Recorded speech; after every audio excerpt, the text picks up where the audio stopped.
Kalian pernah nggak ngerasain posisi di mana kalian tuh bener-bener butuh uang sampai logika kalian mati dan kalian nekat nerima apa aja yang ada di depan mata?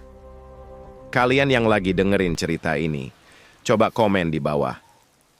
Pernah nggak kalian nerima orderan jam 11 malam ke titik map yang nggak ada jalan putar baliknya? Malam itu harusnya gue udah pulang. Nama gue Bima. Gue cuma tukang ojek online, cari makan di jalanan aspal kota ini.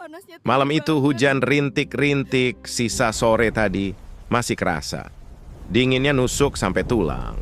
Gue lagi duduk di emperan ruko yang udah ditutup rolling door-nya, ngisep rokok yang tinggal setengah, sambil ngeliatin layar HP. Kosong. Gacor apanya? Dari sore gue cuma dapet 3 tarikan. Buat makan bensin aja ngepas. Di rumah, istri gue Rini udah 2 kali nelpon. Suaranya gemetar nahan nangis. Anak gue, si kecil Nisa, demamnya naik lagi. Badannya panas tinggi dari siang. Butuh dibawa ke klinik malam itu juga buat tes darah. Tapi di dompet gue cuman ada uang 20.000 perak. Gue ini orang yang realistis. Sangat realistis. Gue nggak percaya hal-hal mistis, apalagi cerita hantu-hantuan yang sering diomongin anak-anak ojol kalau lagi nongkrong di warkop. Buat gue, yang paling menakutkan di dunia ini cuma satu, kemiskinan. Kemiskinan yang bikin seorang bapak nggak bisa ngobatin darah dagingnya sendiri pas lagi sakit. Tiba-tiba, ting! Layar HP gue nyala terang benderang di tengah gelapnya emperan ruko. Ada orderan masuk. Gue langsung melek. Jari gue otomatis mau mencet terima. Tapi pas gue lihat detail layarnya, gue agak mikir sejenak. Ini orderan ekspres, nganterin barang. Bukan penumpang. Titik jemputnya nggak terlalu jauh.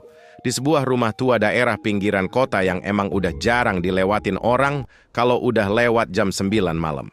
Tapi titik antarnya, Desa Karangbayang.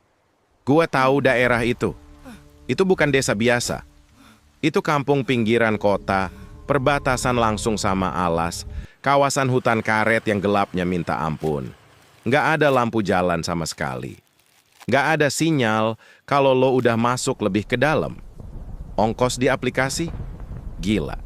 150.000 buat jarak yang cuma belasan kilometer. Padahal biasanya paling mahal mentok di 30.000. Ditambah lagi, ada note dari customer yang bikin mata gua terbelalak. Tolong antar sekarang ya mas. Ada tip tambahan 500.000 tunai nunggu di lokasi. Penting banget. 500.000 coy.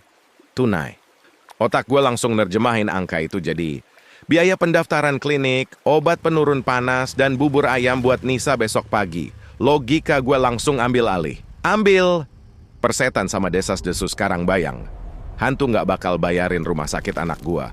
Malam ini, mau yang pesen iblis sekalipun bakal gue anterin. Gue tancap gas ke titik jemput. Motor bebek matic tua gue meraung membelah angin malam. Sampai di lokasi jemput, suasananya beneran sepi. Itu rumah gede peninggalan zaman dulu kayaknya. Pagar kayunya udah lapuk dan setengah terbuka. Lampu terasnya mati. Sesuai instruksi di fitur chat, gue lihat ada bungkusan kecil ditaruh di atas pilar bata pagar. Nggak ada orang yang keluar buat nyerahin langsung. Gue turun dari motor, ambil bungkusan itu. Pas tangan gue nyentuh barangnya, deg, dingin banget. Sumpah, kayak lo megang es batu yang baru dikeluarin dari freezer. Padahal ini cuma bungkusan kain. Kain batik tua, motifnya klasik banget. Warna coklat pudar dengan corak yang aneh. Ukurannya cuma sekepalan tangan orang dewasa, diikat kencang pakai tali rapia hitam. Gue coba goyang-goyangin dikit, pengen tahu isinya. Nggak ada bunyi apa-apa, padat, tapi ringan. Gue taruh di laci dashboard depan motor gue. Biar aman dan gampang kelihatan, gue mulai jalan. Awalnya biasa aja. Lampu jalan kota masih nemenin perjalanan gue selama beberapa kilometer pertama. Sisa-sisa rintik hujan bikin jalanan aspal licin, jadi gua bawa motor pelan-pelan. Tapi begitu gua mulai keluar dari aspal besar kota, Masuk ke jalan cor-coran sempit yang menuju arah Karangbayang, suasananya berubah drastis. Anginnya berhenti, benar-benar berhenti secara tiba-tiba. Nggak ada daun yang bergoyang. Hening, kabut tipis mulai turun. Tipis banget awalnya, cuman ngambang di atas jalanan. Tapi lama-lama, kabutnya makin naik, nutupin jalan sejauh 5 meter di depan sorot lampu motor gue. Gue cek HP di holder. Sinyalnya mulai turun dari 4G ke H+. Terus perlahan silang. No service. Untungnya GPS masih jalan pakai sinyal satelit. Garis biru di layar masih nuntun gue lurus ke depan. 3 kilometer, 2 kilometer, makin ke dalam suhu udara makin anjlok. Gue pakai jaket ojol tebel, tapi dinginnya nembus sampai ke pori-pori. Dan ini bukan dingin cuaca biasa. Ini dingin yang ganjil, dingin yang bikin bulu kuduk lo meremang sendirinya tanpa alasan yang jelas. Gue lirik bungkusan batik di dashboard depan lutut gue. Entah kenapa, tiba-tiba gue mencium bau tanah basah. Tanah kuburan yang baru digali, akar lembab dan apek. Sedetik kemudian, bau itu kecampur sama wangi semerbak bunga melati yang sayup-sayup ngikutin dari belakang. Padahal kanan kiri gua gelap gulita, cuma ada siluet pohon pisang dan kebun kosong yang ditinggalin warga. Gua coba fokus, mengusir pikiran aneh. Demi Nisa, demi Nisa, demi obat Nisa. Gua bergumam berulang-ulang dalam hati, jadiin itu mantra penolak takut. Suara mesin motor gue kedengeran makin nyaring, memecah kesunyian malam yang makin pekat. Tiba-tiba, srek. Layar HP gue berkedip aneh. Garis biru di peta mendadak hilang, diganti sama layar abu-abu ngeblank. Dan di tengah keheningan itu, suara mbak-mbak robot dari aplikasi Google Maps memecah kesunyian dengan volume yang tiba-tiba maksimal. Anda telah sampai di tujuan. Gua kaget bukan main. Refleks ngerem mendadak. Ban motor gua bergesekan kasar sama tanah berkerikil. Serit! Gua berhenti, nafas gue ngos-ngosan. Gue angkat kepala, ngeliat ke sekeliling pakai sorot lampu motor, jantung gue rasanya mau copot, jatuh ke aspal. Di depan gue nggak ada rumah, nggak ada gapura desa, nggak ada siapa-siapa. Cuma ada jajaran pohon karet yang tinggi menjulang dengan batang-batangnya yang hitam pekat, rapat nutupin langit malam. Dan tepat di depan ban depan motor gue, ada sebuah jalan setapak dari tanah liat yang masuk ke dalam kegelapan pekat hutan karet itu. Anda telah sampai di tujuan, suara HP gue mengulang lagi dengan nada monoton yang bikin kuping berdenging. Gue menunduk melihat HP gue, layarnya mati total. Hitam. Lalu dari mana suara tadi berasal? Gue terdiam kaku. Tangan gue gemetar megang stang motor. Dan di tengah kesunyian mematikan itu, bungkusan kain batik di dashboard depan gue tiba-tiba bergeser sendiri. Bergeser maju sejengkal, seakan-akan merespon kegelapan di depan sana. Gue diam, kaku sebadan-badan. Mata gue cuma bisa melotot ngeliatin bungkusan batik di dashboard itu. Barusan, dia geser sendiri kan? Apa mata gue yang siwer gara-gara ngantuk? Gue hela napas panjang. Enggak mungkin. Gue ngebatin. Pasti gara-gara getaran mesin motor. Ya bener. Mesin motor gue kan emang kasar. Terus jalannya agak menurun. Gue berusaha nyari alasan paling logis. Sebagai orang yang gak percaya setan, otak gue selalu maksa buat nyari penjelasan ilmiah. Saat itu, bayangan wajah Nisa, anak gue yang lagi dikompres di rumah, langsung mukul kewarasan gue. 500.000 Bim, 500.000. Dikit lagi sampai. Gue nampar pipi gue sendiri pelan. Fokus. Gue puter gas lagi. Ban motor gue mulai ninggalin sisa aspal, masuk ke jalanan tanah liat yang membelah hutan karet itu. Kresek. Kresek.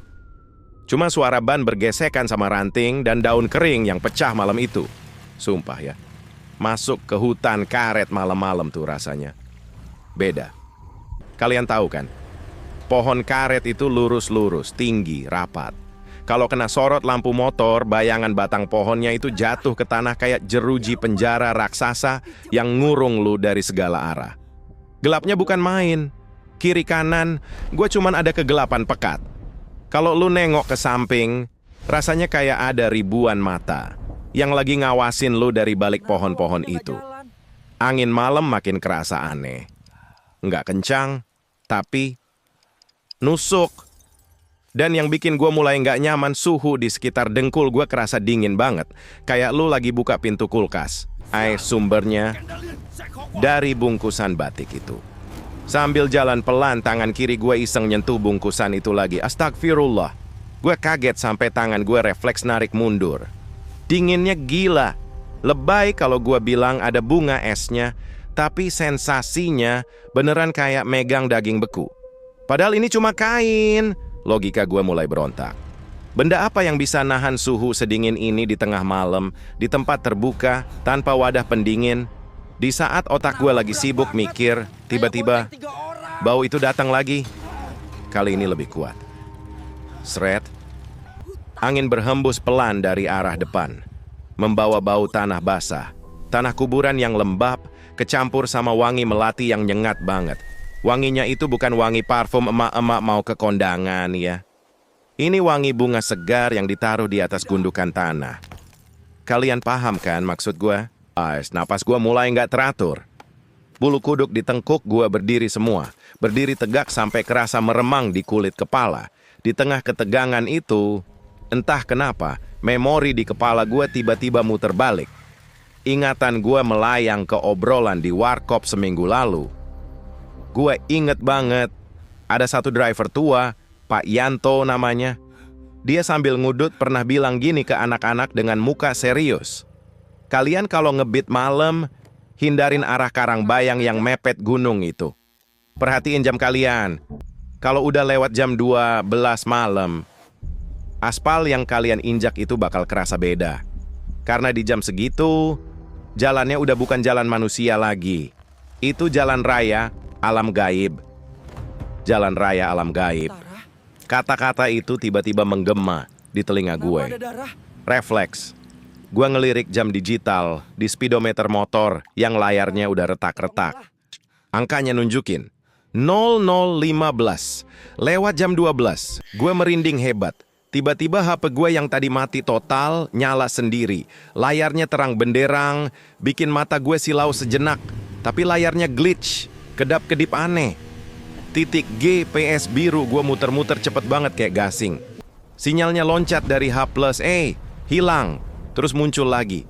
Arah panahnya nunjukin kalau gue disuruh terus masuk ke dalam hutan ini. Nggak bener nih, nggak bener. Gumam gue panik. Gue pengen putar balik. Sumpah, nyali gue mulai ciut. Tapi jalan setapak ini terlalu sempit buat muter motor. Dan sisi kirinya ternyata jurang curam yang dipenuhi semak belukar. Gue terpaksa harus terus maju buat nyari lahan yang agak lebar. Jalanan mulai menikung tajam. Di depan sana, sorot lampu motor gue nangkep sebuah pohon yang beda dari pohon karet lainnya. Pohonnya gede banget. Lebar, rimbun, dengan akar-akar yang ngegantung sampai ke tanah. Pohon beringin tua. Akar-akarnya menjalar sampai ke tengah jalan setapak, maksa gua buat nurunin kecepatan sampai bener-bener pelan, hampir merayap. Motor gua pelan-pelan ngelewatin tikungan beringin itu. Lampu depan menyapu area bawah pohon. 1 detik, kosong. 2 detik, masih akar. 3 detik, lampu motor gua nyorot sesuatu. Di sudut akar beringin yang paling gelap, ada sesosok manusia. Bukan, bentuknya tinggi. Pakaiannya putih, tapi putihnya lusuh, penuh bercak tanah kecoklatan dan noda kehitaman. Sosok itu berdiri kaku, mematung. Punggungnya menghadap ke gue, wajahnya menghadap lurus ke batang beringin. Gak ada suara napas, gak ada pergerakan. Cuma berdiri di sana, di tengah hutan, jam 12:30 pagi. Jantung gue berhenti berdetak sedetik. Tangan gue kaku di tuas rem. Lalu pelan-pelan, sosok putih itu mulai memutar kepalanya ke arah gue. Patah-patah. Sosok putih itu mulai memutar kepalanya ke arah gue. Patah-patah. Krek, krek. Sumpah demi apapun, gue nggak nunggu sampai muka sosok itu kelihatan. Gas motor, gue tarik. Habis. Bodoh amat jalanan licin berkerikil. Bodoh amat di sisi kiri gue ada jurang semak belukar yang gelap. Otak gue saat itu cuma ngomong satu hal. Lari! Ban belakang motor gue sempet selip. Srit! Nyaris aja gue jatuh. Tapi untungnya gue masih bisa nahan keseimbangan. Mesin matic tua gue menggerung keras, memecah kesunyian hutan karet yang gila ini. Jantung gue deg-degan parah. Rasanya kayak mau meledak di dalam dada. Napas gue ngos-ngosan, di balik helm yang kacanya mulai berembun. Gue terus komat-kamit baca doa, sebisanya apa aja yang gue ingat. Oh, cuma orang gila. Itu cuman orang gila yang nyasar. Gue coba bohongin diri gue sendiri. Gue paksa logika gue buat bekerja, meski sekujur tubuh gue udah merinding gak karuan. Pas motor gue makin jauh ninggalin pohon beringin raksasa itu, tiba-tiba gue baru inget satu hal. Mitos lokal. Omongan orang-orang tua di warkop kalau lagi ngebahas desa perbatasan ini. Mitos yang selama ini selalu gue ketawain dan gue anggap angin lalu. Larangan. Gue inget banget kata-kata Pak Yanto. Bim, kalau terpaksa malam-malam lewat pohon beringin karang bayang, terus kamu dengar ada yang manggil nama kamu dari belakang, pantang hukumnya buat nengok. Sekalipun itu suara orang yang kamu kenal, jangan pernah nengok. Kalau kamu nengok, artinya kamu menerima panggilan mereka. Kamu ngasih izin mereka buat ikut pulang. Gue nelan ludah. Tenggorokan gue kering banget. Motor gue terus melaju. Suasana di depan sedikit lebih terang karena ada celah bulan yang nembus sela-sela daun karet. Jalanan mulai agak rata, nggak berbatu kayak tadi. Gue mikir mungkin gue udah mau sampai ke desa. Mungkin terornya udah kelar. Dan bener aja, di depan sana, sekitar 20 meter dari sorot lampu motor, gue ngeliat ada siluet orang lagi jalan sendirian di pinggir jalan tanah. Perempuan tua, nenek-nenek. Dia pakai kebaya lusuh warna gelap, kain jarik, dan jalan bungkuk pakai tongkat kayu. Langkahnya pelan banget. Di tengah hutan jam segini, logika gue main lagi. Oh, ini pasti warga lokal. Mungkin dia habis cari kayu bakar kemalaman atau baru pulang dari kebun pinggiran. Kasihan banget. Di tengah rasa takut gue, naluri bapak-bapak gue muncul. Gue mikir, kalau emak gue di posisi dia gimana? Jalan sendirian di hutan sedingin ini. Gue pelanin laju motor berhenti persis di samping si nenek. Mbah, mau kemana malam-malam begini? Sapa gue setengah teriak biar kedengeran. Naik aja mbah, saya boncengin sampai desa di depan. Nenek itu berhenti. Dia nggak noleh ke gue. Dia nggak jawab apa-apa. Dia cuma ngangguk pelan, gerakannya kaku banget. Lalu, tanpa ngeluarin suara sedikit pun, dia naik ke jok belakang motor gue. Waktu dia duduk, celeb! Gue ngerasa hawa dingin yang luar biasa nusuk tembus jaket tebel gue. Masuk ke punggung. Lebih dingin dari bungkusan batik yang ada di dashboard depan. Bau tanah basah dan melati yang tadi sempat hilang, sekarang kecium lagi. Kali ini pekat banget. Seolah-olah sumber baunya ada nempel di hidung gue. Tapi gue tepis pikiran buruk itu. Fokus Bim, antar nenek ini, cari alamat, ambil 500.000, pulang bawa Nisa ke rumah sakit. Batin gue puter gas, jalan lagi. Awalnya biasa aja, tapi lama-kelamaan, kok motor gue berat banget? Gila, ini motor Matic kerasa kayak lagi nanjak di gunung padahal jalannya datar. Suspensi belakang motor, gue bunyi krayet. Seolah-olah lagi nahan beban yang kelewat batas. Ban depan gue sampai kerasa ringan, agak ngangkat tiap kali gue narik gas. Padahal nenek di belakang gue ini badannya kecil, kurus kering. Tarikan gasnya berat banget, kayak gue lagi bonceng 3 orang bapak-bapak berbadan besar sekaligus. Di tengah perjuangan gue nahan stang motor biar nggak oleng, di belakang gue si nenek mulai ngomong. Tapi dia bukan ngajak ngobrol. Dia menggumam, suaranya serak, parau, dan bergetar pelan banget di dekat helm gue. Anak, darah daging, harus dijaga, hutang, Nyawa. Gue makin merinding. Bulu tangan gue berdiri semua. Mbah, ngomong apa, Mbah? Gue nanya agak keras. Berusaha mencairkan suasana yang makin nggak masuk akal ini. Nggak ada jawaban. Cuman gumaman itu yang terus diulang-ulang, makin lama makin cepat temponya. Darah daging, hutang, nyawa, dijemput. Gue makin panik. Keringat dingin segede jagung ngucur dari dahi gue, masuk ke mata bikin perih. Otak gue mikir keras. Nisa di rumah butuh obat. Gue nggak boleh kenapa-kenapa di sini. Gue harus waras. Tiba-tiba, brak! Gue kaget setengah mati. Holder HP di stang motor gue tiba-tiba patah. Kayak ada tangan tak kasat mata yang mukul keras dari atas. HP gue jatuh ke tanah berkerikil. Sialan, itu HP satu-satunya. Kalau rusak, besok gue nyari duit pakai apa? Refleks. Gue ngerem mendadak. Ciit, ban motor menggesek tanah dengan kasar. Motor berhenti kaget. Gue emosi parah. Takut, panik, capek fisik, mikirin anak sakit. Dan sekarang HP alat tempur gue jatuh. Emosi gue ngalahin rasa takut gue. Gue mau turun buat ngambil HP itu. Pas gue baru aja nurunin kaki kiri dari motor, di tengah keheningan hutan yang mendadak senyap, tepat di telinga kiri gue. Sedekat itu, sampai gue bisa ngerasain hembusan napas yang sedingin es dan berbau tanah kuburan. Ada suara berbisik. Bukan suara nenek-nenek tadi, tapi suara parau, berat dan mengerikan. Bima, jantung gue berhenti berdetak. Dia manggil nama gue. Dari mana makhluk ini tahu nama gue?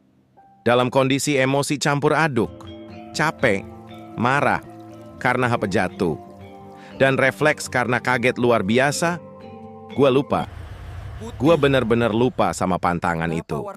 Gue lupa sama larangan pohon beringin karang bayang. Dengan wajah kesal dan jantung berdebar kencang, gue langsung menoleh tajam ke belakang. Mbah, ngagetin aja! Kata-kata gue terputus. Nyangkut di tenggorokan. Udara di paru-paru gue seakan tersedot habis. Jok belakang gue kosong. Nggak ada nenek-nenek, nggak ada siapa-siapa. Cuman ada kegelapan pekat hutan karet dan kabut tipis yang mulai turun menyelimuti aspal basah. Motor gue bener-bener berhenti di tengah ketiadaan. Napas gue tercekat. Kaki gue lemas tak bertulang. Kalau di belakang dari tadi nggak ada orang, terus tadi gue bonceng beban seberat apa? Suara siapa yang bisikin nama gue? Dengan tangan gemetar parah dan air mata kepanikan yang mulai menggenang, gue pelan-pelan memutar kepala gue kembali menghadap ke depan. Niatnya mau buru-buru ambil HP dan kabur. Tapi mata gue malah tertuju ke laci dashboard motor. Kebungkusan kain batik itu. Di bawah remang-remang cahaya lampu motor, gue ngeliat sesuatu yang bikin akal sehat gue hancur lebur malam itu. Tali rapia hitamnya masih terikat kencang. Tapi dari sela-sela kain batik kuno yang sedingin es itu, merembes keluar cairan kental. Cairan itu menetes pelan, tes-tes, ke atas plastik bodi motor gua. Cairan berwarna merah pekat, berbau sangat amis. Darah segar. Darah segar netes pelan-pelan dari bungkusan kain batik itu. Baunya amis banget, nyampur sama wangi melati yang makin tajam, nusuk sampai ke ulu hati. Gua mual, bener-bener pengen muntah di situ juga. Otak gua buntu. Kaki gua gemetar sampai lutut rasanya mau lepas. Ini bukan orderan biasa. Ini apa? Tumbal? Santet? Kenapa harus gua yang disuruh bawa ginian? Gua buru-buru mungut HP yang jatuh di tanah pakai tangan gemetar. Layarnya retak parah dan mati total. Nggak ada GPS, nggak ada sinyal, nggak ada lampu jalan. Cuman ada sorot lampu depan matic tua gue yang mulai redup, membelah kabut di tengah hutan karet. Persetan sama uang 500.000. Semangat ya, Bima. Persetan sama orderan. Gue loncat naik ke jok motor. Gas gue tarik sekuat tenaga. Motor gue menggerung kasar, melaju gila-gilaan nerobos jalanan tanah liat yang licin. Ranting-ranting pohon nabrak helm dan bahu gue. Tapi gue nggak peduli. Gue cuman mau keluar dari tempat jahanam ini.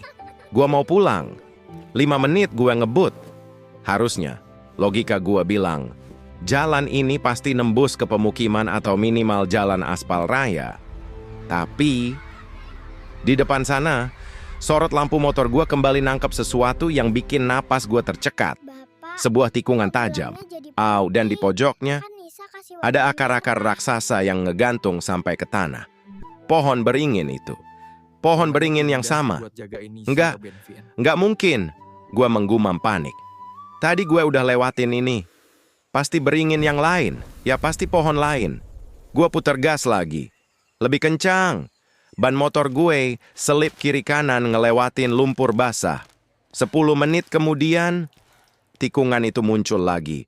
Pohon beringin itu lagi. Sumpah, dada gue rasanya mau pecah. Gue kejebak. Gue muter-muter di tempat yang sama. Alam gaib lagi main-main sama gue. Hutan karet ini seakan hidup, ngurung gue di dalam labirin tanpa jalan keluar. Suasana makin gak masuk akal.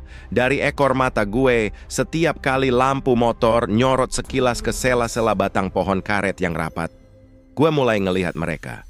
Sosok-sosok putih kotor, aos terbungkus kain kafan yang penuh bercak coklat. Pocong. Mereka nggak cuma satu. Awalnya gue lihat satu berdiri kaku di balik pohon sebelah kiri. Lalu pas gue nengok ke kanan ada lagi yang berdiri di kejauhan. Wajah mereka nggak kelihatan. Tertutup bayangan gelap dan ikatan kain yang menjuntai. Tapi tekanannya... Ya Tuhan, tekanannya luar biasa berat. Hawa di sekitar gue jadi sangat padat. Seolah ada batu besar yang nekan paru-paru gue. Bau kapur barus menyeruak mengalahkan wangi melati. Mereka nggak ngejar. Mereka cuma berdiri mematung, seakan-akan ngawasin gue perlahan-lahan jadi gila di tengah lingkaran tanpa ujung ini. Kepanikan bikin gue hilang fokus. Ban depan motor gue ngehajar lubang besar yang ketutup genangan air. Prak! Gue terpental. Jatuh, terguling ke tanah berbatu. Helm gue kebentur akar pohon. Motor gue ambruk, mesinnya mati seketika. Lampu depannya kedap-kedip pelan sebelum akhirnya redup total. Gelap, gulita. Hening yang mematikan langsung menelan gue hidup-hidup. Di tengah kegelapan pekat itu, gue meringkuk di tanah basah. Siku gue berdarah, badan gue sakit semua. Dan untuk pertama kalinya malam itu, gue nangis. Bukan nangis cengeng karena takut hantu. Gue nangis karena putus asa. Sebuah monolog panjang berteriak di kepala gue, merobek-robek ego gue sebagai laki-laki. Tuhan, kalau emang gue harus mati di sini malam ini, cabut nyawa gue sekarang. Gue nggak takut setan, gue nggak takut mati. Tapi, Nisa gimana?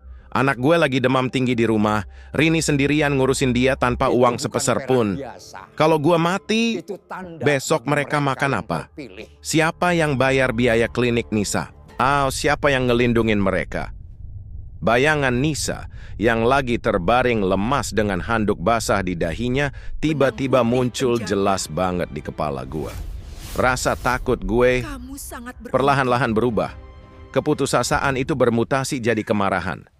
Emosi seorang bapak yang lagi kepepet miskin meledak, mengalahkan teror gaib manapun. Kemiskinan jauh lebih menyeramkan daripada iblis yang nongkrong di hutan ini. Gue bangun, berdiri dengan kaki gemetar tapi rahang mengeras. Lu mau apa dari gue, hah? Gue teriak sekeras-kerasnya ke arah hutan yang gelap. Suara gue menggema, memantul di antara batang-batang pohon karet. Gak ada jawaban. Cuma suara angin yang mendesis pelan. Mata gue tertuju pada bungkusan kain batik itu. Bungkusan itu terlempar dari dashboard dan jatuh nggak jauh dari ban motor gue, masih meneteskan darah segar. Itu sumber masalahnya. Benda itu yang bikin gue terjebak di sini. Dengan napas memburu, gue jalan nyamperin bungkusan itu. Dinginnya yang menusuk tulang udah nggak gue peduliin lagi. Tangan gue yang kotor kena lumpur langsung mencengkeram tali rapia hitamnya. Gue tarik paksa tali itu sampai putus. Kain batiknya gue robek kasar. Gue pengen tahu barang jahanam apa yang gue bawa ini. Batin gue berteriak. Kain itu terbuka. Di dalam remang-remang cahaya bulan yang menembus daun, gue mengais isinya. Di balik gumpalan tanah kuburan yang masih basah dan kelopak bunga melati yang hancur berlumuran darah, ada sebuah benda padat. Gue ambil benda itu. Dan detik itu juga, aliran darah di tubuh gue seakan berhenti total. Jantung gue berhenti berdetak buat yang kedua kalinya. Gue kenal benda ini. Gue sangat kenal benda ini. Ini itu adalah sebuah gelang kaki perak kecil, gelang bayi. Ada ukiran nama yang mulai pudar di pelat peraknya. Nisa. Itu gelang kaki milik anak gue sendiri. Gelang yang terpaksa gue jual ke tukang loak 5 tahun lalu waktu gue kena PHK dan kami nggak punya uang buat beli beras. Kenapa? Benda dari masa lalu keluarga gue ini bisa ada di sini? Selesai. Siapa yang jadiin ini paket dan nyuruh gue nganter ke tempat gila ini? Belum sempat otak gue mencerna misteri gila ini, tiba-tiba suhu udara anjlok drastis. Sampai napas, gue berasap. Angin bertiup sangat kencang, menyapu daun-daun kering ke arah gue. Dan dari arah depan, dari kegelapan pekat tepat di depan sisa cahaya motor gue, sosok putih pekat dengan wajah hancur dan mata merah, menyala melesat terbang, menabrak lurus ke arah wajah gue, diiringi jeritan melengking yang memekakkan telinga. Jeritan itu pecah tepat di depan muka gue. Sosok putih dengan wajah hancur, lebur, dan mata merah menyala itu melesat cepat seolah mau menembus dada gue. Gue nggak bisa lari. Kaki gue kaku seakan dipaku ke tanah. Di sepersekian detik terakhir, refleks dan naluri seorang bapak mengambil alih. Gue pejamkan mata rapat-rapat. Tangan kanan gue menyilang di depan dada, menggenggam erat sebuah gelang benang merah yang melingkar di pergelangan tangan gue. Gelang benang merah yang dikepang asal-asalan. Hadiah dari Nisa bulan lalu. Biar bapak aman kalau kerja. Gitu kata anak gue waktu dia masangin gelang ini. Gue genggam benang itu sekuat tenaga. Gue teriak dalam hati. Ya Allah, lindungi darah dagingku. Lindungi istriku. Kalau ini akhirnya, hamba pasrah, tapi tolong selamatkan anakku. Gue nunggu hantaman makhluk itu mencabut nyawa gue. Auhush! Satu hembusan angin sedingin es menampar keras wajah gue, sangat kencang sampai gue terhuyung ke belakang. Diikuti suara ledakan pelan, seperti kain basah yang dirobek paksa di depan telinga gue. Lalu, sepi, hening total. Nggak ada suara jangkrik, nggak ada jeritan yang memekakan telinga. Nggak ada wangi melati atau bau kapur barus. Cuman bau aspal basah sisa hujan. Gua ngeberaniin diri buat buka mata pelan-pelan. Gua nganga. Dada gue naik turun, napas gue tersengal. Hutan karet itu hilang. Pohon, beringin sialan itu nggak ada. Kabut tebalnya lenyap tanpa sisa. Gua lagi duduk ngedeprok di trotoar pinggir jalan raya beraspal mulus. Lampu jalan warna kuning menyala terang di atas kepala gue. Ada suara mobil truk sayur lewat di kejauhan. Dan yang paling bikin gue mau nangis, motor matik tua gue terparkir rapi pakai standar ganda di samping gue. Nggak lecet sedikit pun, padahal tadi gue ingat betul motor itu jatuh terbanting. HP gue yang tadi retak dan mati, nyala normal terpasang di holder. Peta GPS menunjukkan lokasi gue. Jalan raya lintas provinsi. Nanti kita beli ya. Sudah masuk wilayah kota, jauh banget dari titik Karangbayang. Jam digital di layar HP nunjukin pukul 04.30 pagi, menjelang azan subuh. Gua merogoh saku jaket dan melihat ke dashboard motor dengan panik. Bungkusan kain, batik berdarah, dan gelang perak Nisa tadi udah lenyap. Bersih tanpa jejak. Lalu, ingatan gua lari ke satu hal. Tip. 500.000.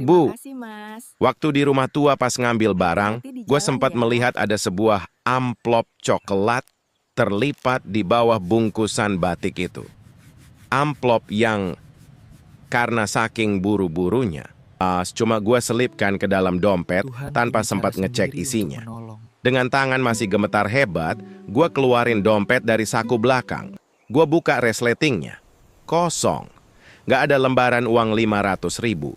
Yang ada di dalam slot uang, gue cuman 5 lembar daun beringin kering yang udah rapuh. dengan bercak kecoklatan yang berbau anyir darah. Nisa yang asli. Dada gue langsung sesak. Hati gue hancur. Gue tertipu. Alam gaib udah main-main sama kemiskinan gue. Malam ini gue naruh nyawa. Dihajar teror gila sampai mau mati. Dan akhirnya gue tetap pulang dengan tangan kosong. Nisa, anak gue gimana? Istri gue nunggu obat pakai apa?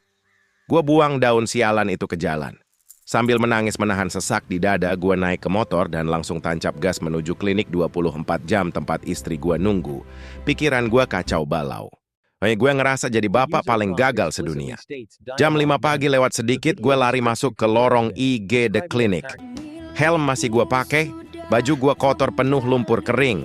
Dari jauh gue lihat Rini, istri gue, lagi duduk di ruang tunggu. Dia menunduk sambil nangis sesenggukan. Jantung gue rasanya mau copot. Langkah gue gontai. Terima kasih Rin, untuk malam itu. Nisa kenapa? Gue teriak panik lari nyamperin dia dan berlutut di depannya. Rini mendongak. Dia ngusap air matanya, menatap wajah gue yang pucat pasi, lalu tiba-tiba meluk gue erat banget. Mas, Nisa udah turun panasnya. Masa kritisnya udah lewat. Dia udah tidur nyenyak di dalam. Suaranya bergetar. Nyawa Tapi ini bukan dibayar tangisan nyawa. duka. Ini tangisan Tidak. lega. Gue Ini lemas. kasih sayang. Syukur alhamdulillah. Tubuh gue merosot ke lantai. Tapi memori soal dompet kosong langsung memukul gue lagi. Terus, biaya administrasinya gimana? Rin, Mas minta maaf. Mas pulang nggak bawa uang. Suara gue nyaris habis tersendat di tenggorokan. Rini menatap gue dengan dahi berkerut, matanya yang sembab menyiratkan kebingungan. Loh mas nggak tahu, tadi jam 12:30 malam pas Nisa sempat kejang dan dokter minta tindakan cepat, ada orang yang datang ke bagian kasir depan. Gue mengerutkan dahi. Siapa? Aku juga nggak lihat mukanya mas. Kata perawat IGD. Ada hamba Allah yang nggak mau disebutin namanya. Ninggalin amplop tebal buat nutup semua tagihan pasien anak di IGD malam ini. Nisa salah satunya. Tagihan kita udah lunas, mas. Nisa bisa dapat obat lengkap. Jam 12:30 malam. Gue membeku. Angin sejuk subuh tiba-tiba terasa menyapu tengkuk gue. 12:30 malam adalah persis di menit yang sama saat gue berhadapan dengan sosok putih di bawah akar beringin raksasa karangbayang. Menit di mana gue ngamuk, menangis dan bersumpah nyerahin nyawa gue asal keluarga gue selamat. Gue menunduk menatap tangan kanan gue. Gelang benang merah dari Nisa masih melingkar di sana. Tapi warnanya yang tadinya merah terang, sekarang memudar jadi putih kusam. Seolah-olah seluruh energinya habis tersedot buat jadi tameng yang ngelindungin gue di hutan gaib tadi. Malam itu, ngajarin gue satu hal yang nggak akan pernah gue lupain seumur hidup. Di dunia ini, emang ada hal-hal gaib yang di luar nalar. Ada entitas gelap yang bisa mengintai kita kapan aja di jalanan sepi. Tapi, kekuatan terbesar yang bisa melawan teror paling mematikan, sekalipun bukanlah jimat dan bukan dukun, melainkan doa dan pengorbanan seorang ayah untuk keluarganya. Niat suci buat nyelamatin darah daging sendiri, itu punya energi yang bisa merobek dimensi manapun. Tuhan akan selalu punya cara buat menjawab doa orang yang kepepet. Sampai detik ini, ketika gue menceritakan pengalaman ini ke kalian, gue udah mutusin buat pensiun ngebit malam. Alhamdulillah, gue sekarang udah dapat kerjaan tetap sebagai kurir paket di siang bolong.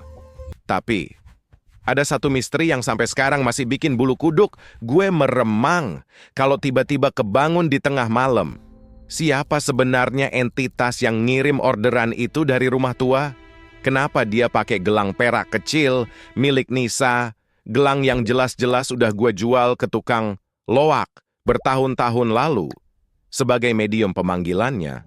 Dan apakah hamba Allah yang melunasi tagihan rumah sakit malam itu yang datang tepat di saat gue terjebak di batas dunia lain? Benar-benar seorang manusia? Entahlah. Beberapa pintu rahasia di dunia ini emang sebaiknya dibiarkan tertutup selamanya. Gue Bima, Dan ini akhir dari cerita orderan terakhir gue. Buat kalian para pejuang jalanan yang masih harus narik malam ini, hati-hati, cek selalu dashboard motor kalian, dan pastiin penumpang yang kalian bawa beneran napak di tanah.